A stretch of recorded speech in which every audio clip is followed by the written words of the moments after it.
Hey Measuring Hero, Jay here.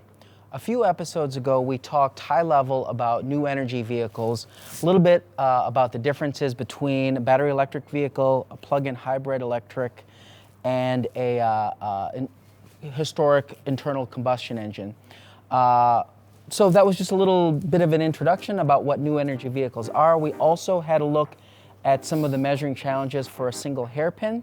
But today what we want to do is build up from the single hairpin what an engine, an electric motor is, all the way up through the power transmission. But to do so, we want to bring in Patrick, who is the head of applications for new energy vehicles.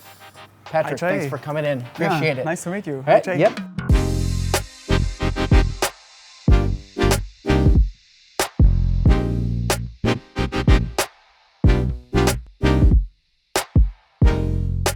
Like I said, last time we looked at a single hairpin. Yes, that's right. What do we do from there? Yeah, the hairpin is a really interesting part, as you already mentioned.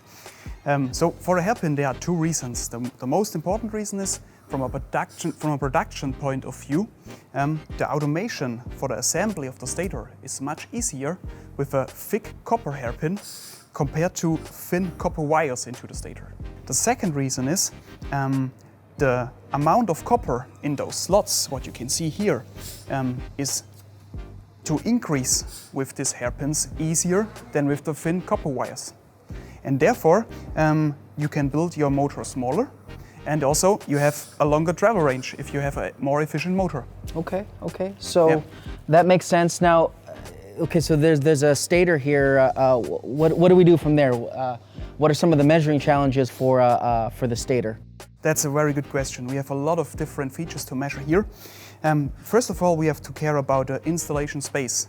The installation space is really important when it comes to the assembly later on into the motor housing. There are different features like the insulation paper length, but the most critical one is the inner bore diameter of the stator. Because after we have the stator, we will insert a rotor that's turning with a very high speed into the stator.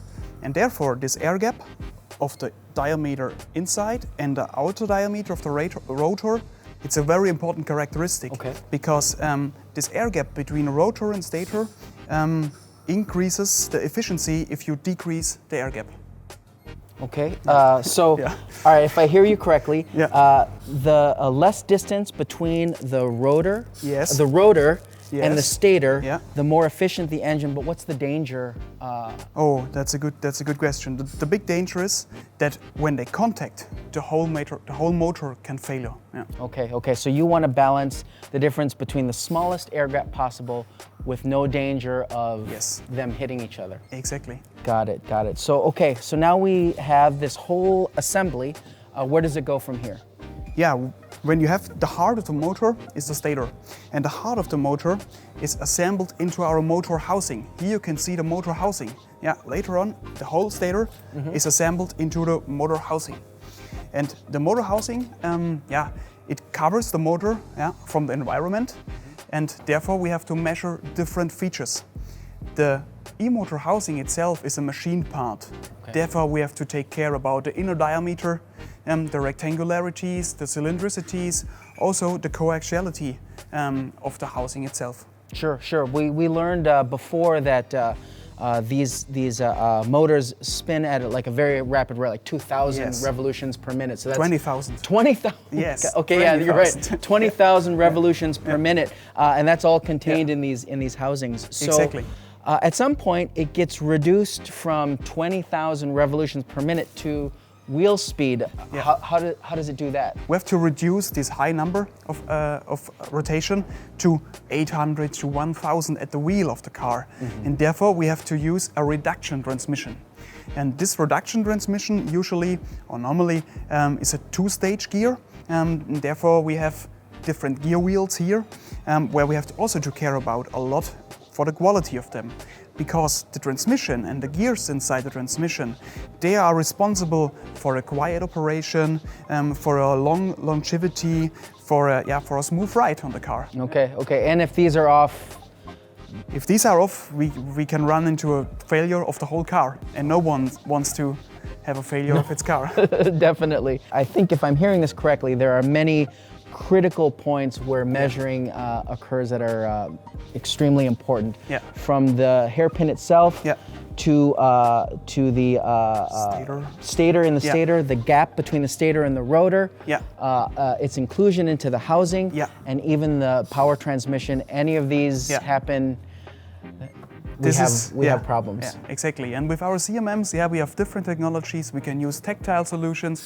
We can use our optical sensors for the stator, and also surface finish for the tooths of the gears, for example. Perfect. Yeah. Well, it's good to know that there's a whole department at ZEISS looking after the needs for new energy vehicles. Yeah. So, Patrick, thank you for coming, explaining some of this to us. You're welcome. And for you out there, thank you for joining us. I hope you enjoyed learning a little bit more about what is included into a electric car motor. Stay tuned with us. We'll dive maybe even deeper into this or other cool topics. But for now, we'll see you next Thursday.